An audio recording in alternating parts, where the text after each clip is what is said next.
Donc je vous retrouve pour parler de la maille serrée. C'est la première maille de base qu'on apprend. Donc on vient de faire en fait la maille chaînette.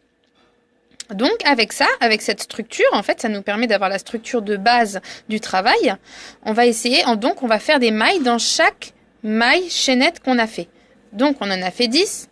Mais bon, pour tourner, la hauteur, donc chaque maille, il existe plusieurs types de mailles. Il existe les mailles serrées, les demi-brides, les brides, et après, bon, il en existe d'autres qu'on verra par la suite.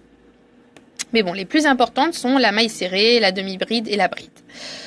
Pour faire une maille serrée, il faut savoir qu'elle a une hauteur équivalente de une maille chaînette.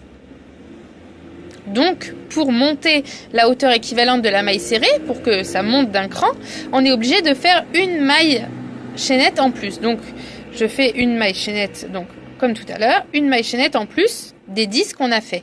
J'ai un rang de base de 10, plus une maille chaînette pour monter mon travail. Alors, je tire, hop, et voilà. Donc, j'en ai 11. Donc ça va juste me servir à tourner en fait, parce qu'on va faire des allers-retours. On va faire tac, tac, tac, tac, tac, tac, tac, tac, et ainsi de suite. Ça s'appelle le travail en aller-retour. C'est pas le travail en rond. Donc, j'ai fait ma maille chaînette en plus, donc vous voyez, elle est là, celle que j'ai faite en plus qui me sert à tourner. Donc on va pas travailler dans celle-là. On va pas travailler dans celle-là. On va travailler dans la deuxième, dans celle d'après, dans celle-ci. Vous voyez? Vous voyez bien là, il y en a. Vous voyez les deux V là? Là, il y a le premier V, et là, il y a le deuxième V. Et nous, on va travailler dans le deuxième V. Alors, je pique dans le deuxième V. Regardez comment je pique. Si je me centre bien, ça ira mieux. Voilà. Voilà. Je pique dans le deuxième V. Voilà, j'ai piqué dedans. Voilà. J'ai la maille, le fil qui était dessus sur mon crochet à la base. Et là, je viens de piquer dedans. Je viens chercher le fil que j'ai dans la main gauche. Je refais le même mouvement que tout à l'heure, je passe le fil sur le crochet, je ramène le fil que je viens de passer sur le crochet dans la petite maille et je le sors. Voilà. Il y a donc 2 fils sur le crochet. Je recommence l'opération, je rejette mon fil, ça s'appelle un jeté, je rejette mon fil. Et je le ramène à travers les 2 mailles.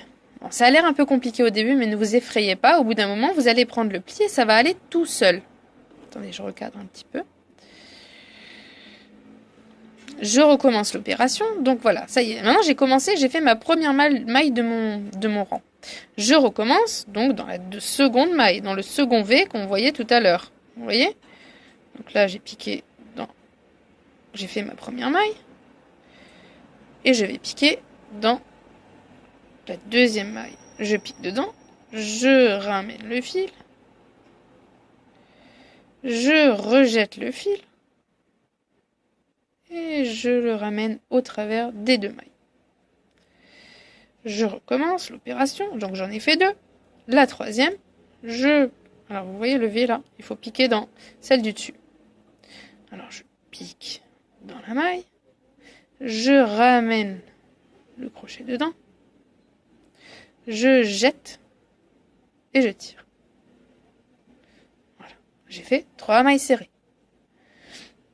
Je recommence, je pique, je tire, je jette et je tire. Je recommence,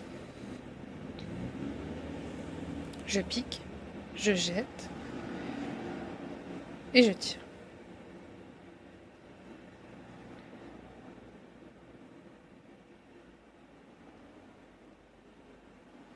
Et ainsi de suite jusqu'au bout du rang. J'accélère un petit peu pour arriver au bout du rang.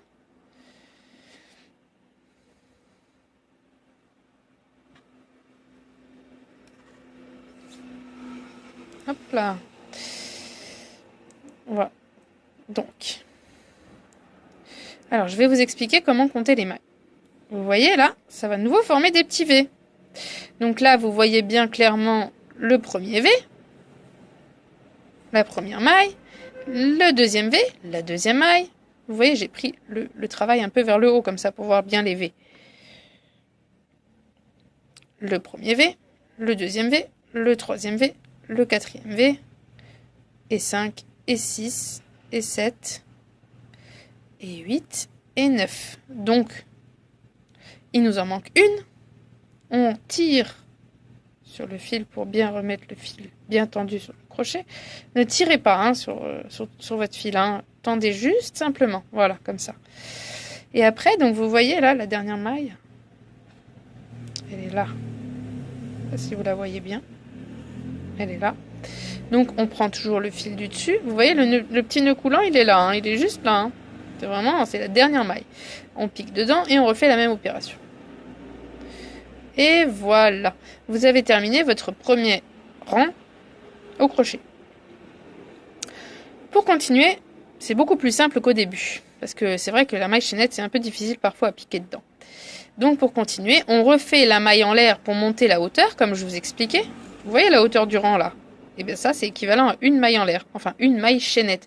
Quand on est dans le rang de base, on appelle ça les mailles chaînettes, et quand on est dans le travail, en général, ils peuvent appeler ça les mailles en l'air. Bon, c'est juste la dénomination qui change, mais c'est le même système. Hein. Vous lancez le fil et vous tirez, et hop, vous avez monté d'une hauteur.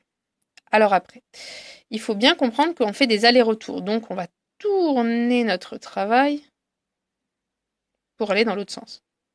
Pour qu'on est à l'envers. Pour qu'on soit de l'autre sens, en fait. Je vous explique de nouveau. Donc, vous avez fait votre premier rang. Vous tournez votre travail et vous arrivez dans l'autre sens. Voilà. Bon, alors je remets mon crochet dans ma maille.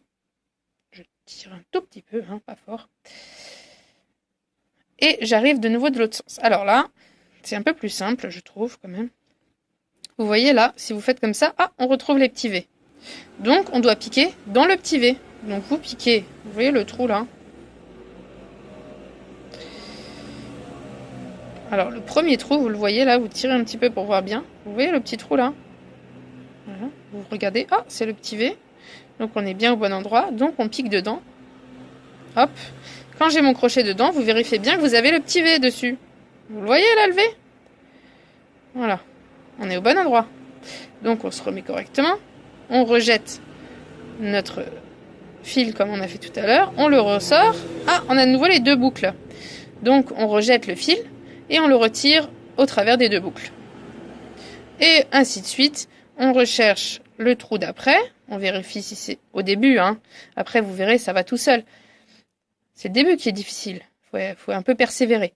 Vous voyez, le petit V, il est nouveau là. Hop, donc c'est ici. On pique sous le petit V. On retrouve le petit V. Pardon, je vais un peu trop vite.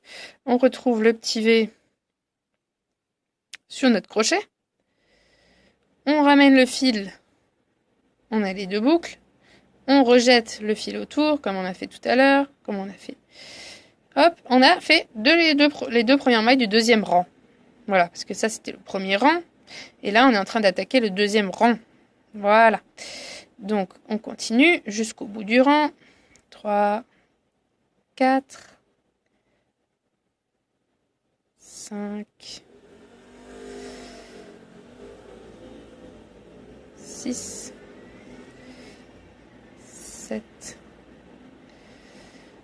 8. Comptez, hein, ça peut vous aider. Hein. 9. Et je sais que je suis à 9, donc il m'en manque une. On est d'accord. Hein. Là, on est au bout. On pourrait avoir l'impression qu'on est au bout, mais on n'est pas au bout. On fait comme je vous ai dit, on retourne, on cherche le petit V. Et vous voyez, on le voit bien là, le V. Donc ça veut dire qu'on en a oublié une. Donc on refait, on cherche le petit V. C'est un peu compliqué la maille du bout, mais il faut bien l'attraper. Voilà, je l'ai attrapé, j'ai mon petit V sur mon crochet, je ramène le fil et je fais ma dernière maille. Voilà, on tire pour... Voilà. Donc là, vous pouvez bien compter le nombre de V. 1V, 2V, 3V, 4V, 5V, 6V, 7V, 8V, 9V et le 10e V. Et donc voilà, il faut vraiment bien contrôler au début parce que je sais que quand on débute, même moi, hein, quand j'ai débuté, j'avais tendance à faire des pyramides, de diminuer en fait sans le vouloir mon travail. C'est-à-dire qu'au bout d'un moment, je me retrouvais avec 8 mailles, 7 mailles, 6 mailles. Mais ça arrive à tout le monde, hein, il faut vraiment pas se décourager. L'important, c'est de rester avec 10 mailles. Hein. C'est-à-dire que si on fait rien pour que ça diminue ou que ça augmente, c'est qu'il y a un souci si ça a augmenté ou diminué. Il faut vraiment garder toujours les 10 mailles. Et si vous avez eu un problème, vous remarquez que vous avez que 8 mailles ou vous avez 11 mailles même, hein, ça peut arriver d'augmenter sans faire exprès, et bien vous défaites votre travail. Pour défaire le travail, c'est très simple. Vous tirez. Vous tirez sur votre fil jusqu'à l'endroit où vous voulez défaire en fait. Alors, vous voyez, ça c'est super pratique parce qu'au tricot c'est un peu complexe. On a peur de perdre des mailles et tout.